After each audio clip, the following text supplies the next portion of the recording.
Welcome into Philadelphia Eagles Now by Chat Sports. Chase Sr. here with you. Coming up on today's show, an Eagles mock draft reaction. I'm going to take a look at ESPN's latest new 3-round mock draft from Field Yates and Mel Kiper to ESPN NFL Draft analysts. They went back and forth picking players for all teams across the NFL in all 3 rounds, so we're going to break it down here over the next several minutes. Before we do that, a programming reminder and a programming alert. Philadelphia Eagles Now will be live for the entirety of the 2025 NFL Draft every single day, Thursday, Friday, Saturday, every single round, talking about every pick. So be sure to subscribe, hit that bell icon, turn on your notifications, and join us on Thursday night, the best Eagles draft show right here on YouTube. So for the purpose of this show, let's first take a look and set the table by taking a gander at the Eagles' picks in the first 3 rounds for this mock. They are on the clock first, 32nd overall. That's what happens when you win the Super Bowl.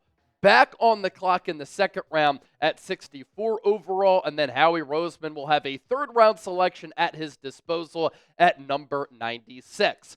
And Mel Kiper really likes linebacker Jihaad Campbell to the Eagles. He's done this in his final mock draft, which was 2 rounds, and he's doing it again on this combined mock with Field Yates. Here's his reasoning here, combining Campbell with Zach Bond and Nakobe Dean at the 2nd level would make defensive coordinator Vic Fangio smile. Campbell does it all. He finished last year with 112 tackles, 11 and a half TFLs, 5 sacks as well, and an interception. The Super Bowl winning defense saw a lot of turnover earlier in the offseason, but Campbell has the toolbox to contribute in multiple ways. Couple of takeaways from Kiper's selection here and him talking about Campbell. Vic Fangio has a long history of developing linebackers and loving linebacker play. It's really critical to his defensive system and defensive scheme, going all the way back to his Niners days where he developed Hall of Famer Patrick Willis to what he did in the modern day with Zach Bond. And I know that the Eagles have bigger needs, especially along the defensive line, losing Josh Sweat, losing Milton Williams, but I'm a fan of Jay Luxon. I'm a fan of Moro Ajomo. I think that they're going to be really good players, and then the existing players along the defensive line, I think, can make bigger leaps going into 2025.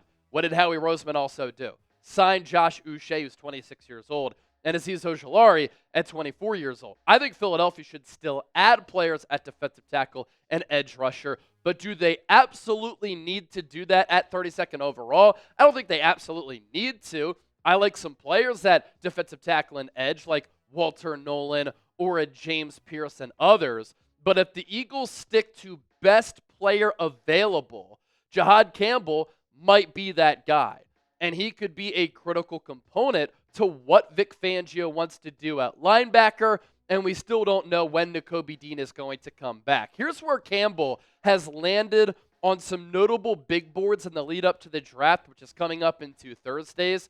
Dane Brugler of The Athletic, 14th overall best player among all players in the draft. Daniel Jeremiah, 9th. Mel Kiper a little bit lower on him at 23rd, and then Matt Miller at 15th. When I scout Campbell, I really like the player. Good size at 6'2", 235, only 21 years old, moves very well. He's quick. 4.52 40-yard dash. Experienced at Alabama, too. 35 games played, 21 starts, a bulk of this the last 2 years. And at that size, he can cover ground and cover pretty well as far as his athleticism goes. Sometimes he does struggle with his off-ball instincts. They are still developing. But I really like Campbell's versatility. On passing downs, you can use him as an edge rusher, and he has some bend there. So he can be used as a pass rusher and as an off-ball linebacker. Last year in 2024, triple digits in tackles with 117, 12 TFLs. That's the ability to play the run. 5 sacks, that's the ability to get after the quarterback. And then the 20 pressures as well there. 2 forced fumbles and 1 pick. His coverage numbers, gave up only 1 touchdown in coverage, was targeted 30 times, gave up 24 catches for $170, and a quarterback rating of 87.5. And then his career numbers here, again, really started to get a lot more playing time his last 2 years at Alabama. I like how he's still young. You'd have him on that cost-controlled contract for the next 4 to 5 years, and I think his best football is ahead of him. And Howie Roseman would continue to tap into that SEC pipeline where you get a player who's a really good prospect, who has really good college production from another big school, who can be a big-time young player for you to tap into that youth movement, and he's played against elite players at the college level, which could help him translate to the next level in the National Football League. And again, it's important to reiterate this, right? That injury that Nakobe Dean suffered, it's a pretty serious injury. There are varying timelines. We haven't gotten an update on him in a little while, but you're not sure when he's going to come back. And when you take a look at that Eagles linebacker depth chart, the depth there is a little bit of a concern. You let Orem Burks walk, who stepped in very nicely for Nakobe Dean. Traditionally was better as a special teams player, but he was awesome as an off-ball linebacker, occasionally used as a blitzer. But after Zach Bond and Nakobe Dean, you have Ben Van Sumeren, who's primarily a special teams player, and Nick Sirianni said they're going to include him in the running back room to continue to work at fullback. And then you have Jeremiah Trotter Jr. as the other notable off-ball linebacker who I really like, but you need some depth there for sure, and Nakobe Dean is entering a contract year. Campbell is also a player who graded out well athletically. The Eagles love players over the last several years who have a relative athletic score of 8+. Well, Campbell is at 9.87. Doesn't get much better than that. In Indianapolis at the Combine, 6'2", 235 was the weigh-in. Broad jump of over 10 feet. And then the 40-yard dash at that size is awesome. With that, I want to pop up today's poll question, and it is the pinned comment on today's Philadelphia Eagles Now. So share your thoughts with me. Who do you want the Eagles to take in the first round? Drop me a name or drop me some names down below in the comment section right now. Today's Eagles mock draft reaction from ESPN and yours truly made possible thanks to our friends at Game Time. Last-minute tickets at the lowest price guaranteed. They also have flash deals. You get the view from your seat before you buy, so you know exactly what to expect when you arrive. And if you find a lower price on a different ticketing app, Game Time will credit you 110% of the difference. What's also cool, all of the deals and features that Game Time has to offer. With last-minute deals, you can save up to 60% off buying last-minute tickets to go to sporting events, but also concerts, comedy shows, theater events, and a whole lot more. Thanks to Game Time Picks, it's a new feature that makes last-minute ticket buying easier than ever by quickly highlighting the best deals in the stadium. Zone deals, you save even more when you choose a section and you let Game Time choose the seats. And take the guesswork out of buying tickets with Game Time. Download the Game Time app, create an account, use the code CHATSPORTS for $20 off your first purchase. Terms apply. Again, create that account, redeem the code CHATSPORTS, CHATSPORTS, for $20 off. Download the Game Time app today. Last-minute tickets, lowest price guaranteed. Now we shift gears to the second round. And Mel Kiper, once again, likes Kevin Winston, the safety out of Penn State, to go to Philadelphia. Long, really good athlete. People absolutely love his character. Here's what Kiper said about Winston. I closed my second-round mock draft last week with Winston to the Eagles. I'm doing it again today. So in back-to-back mocks, Kiper has Campbell in round 1 at 32 to Philadelphia, and then Winston at the end of the second round to the Eagles. He continued by saying Winston missed almost the entire 2024 season because of a knee injury, but he could absolutely help Philadelphia safety group. That injury, a partially torn ACL, so unfortunately we didn't see him a lot last season for the Nittany Lions under James Franklin during that college football playoff run. Great size at the safety position, 6'1", 215 pounds. He's a long and wiry athlete, has NFL size and traits. At times he can lack instincts. I don't love that, at that safety position because you're that last safety valve on the field. But I do like how Winston can make plays and is a baller when playing downhill. He does need to develop that anticipation. But if you're looking for a high-character locker room guy, team captain, athletic ability, which can translate to the NFL level, who's wired to play at the NFL level, that is Winston. And is he a scheme fit? Absolutely. Vic Fangio could find a way to maximize him, put him in multiple positions to succeed. I think that he can develop into a really good player at that third level, but he could need some time to develop. So in the meantime, what would you do? Roll with Sidney Brown. And safety is another position where the Eagles are content with the starters, but the depth pieces are uncertain and unproven. You have Reed Blankenship and Sidney Brown there as starters, and then as the backups, Tristan McCullum, Lewis Seen, a former first-round pick out of Georgia, and then Andre Sam, who the Eagles are also very high on.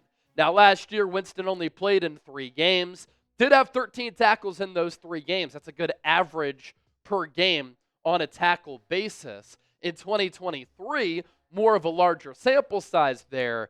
61 tackles, 3 TFLs, 6 pass breakups. That's the ability to make plays on the football right there. A pick and 2 fumble recoveries. The coverage numbers was targeted 20 times, gave up 10 catches for $121, did surrender 2 touchdowns in coverage, but you like the pass breakup numbers right there, and the quarterback rating when targeted in coverage, 81.5. You'll certainly take that. And so the career numbers, 1 full season of starting experience, and sometimes when you turn on the tape, you do see some of the lack of experience show. But a developmental player who down the road, I think, can be an excellent player because of the athletic traits. And then we go to the 3rd round. Mel Kiper making the pick once again. So no Field Yates selections for Philadelphia here in this combined mock. And Mel Kiper goes with C.J. West, defensive tackle out of Indiana, who is a really intriguing player. And here's what Kiper had to say about West. Here's your Milton Williams replacement. West had double-digit run stops in each of his past 4 seasons and chipped in 9 sacks over that time. C.J. West, when I scout him, the body type, 6'1", 316 pounds. He's quick and explosive at that size. 4.95 40-yard dash at 316 pounds. He can move. Started out at Kent State and then went to Indiana. There is very good TFL production. There's not great sack production. His 10-yard split, though, this is the short area quickness, the get-off. Sometimes he can be very violent in that regard. It was the fastest 10-yard split among all players at the NFL Combine who weighed in at 315 pounds or more. He does have natural leverage and a high motor, has pass rush potential, lacks production, and sometimes he can get caught up and not disengage from offensive linemen because he does lack some of that length and arm length. So his numbers in 2024 for an Indiana team that had arguably the best season in program history, he was an anchor along the interior defensive line. 40 tackles, 8 TFLs, 2 sacks. He did have 25 pressures. So he might lack some sack production, but the pressure numbers were certainly there. And in his last 4 years, yeah, he played at Kent State, but then he goes to the Big Ten, and he showed that he's worthy of being a player who I think is going to be taken between rounds 3 and 5. The pressure numbers at Kent State, year by year from 2023 to the early going in 2021, 14, 24, and 21. So a lot of experience at that college level, good production as far as pressures, good production as far as TFLs, I should say solid production there. Did lack some sack numbers, but with quality coaching, I think that he can be a little bit better as far as getting after the quarterback or at least breaking down the pocket from the interior. Again, the Eagles do put an emphasis on the relative athletic scores. And C.J. West earned a 9.15 score on a scale of 0 to 10. So he lacks the ideal height to some, but the weight is pretty good. You know, the bench press numbers, 28 reps at 225. That's in the yellow. You need a strong chest and upper body to be a defensive tackle. 28 reps at 225. That's no joke. But, man, he can really move. The 4.95 40-yard dash at well over 300 pounds. So grade the ESPN 3-round Eagles mock draft here before we dip on out of here. A, B, C, D, or F? Comment down below.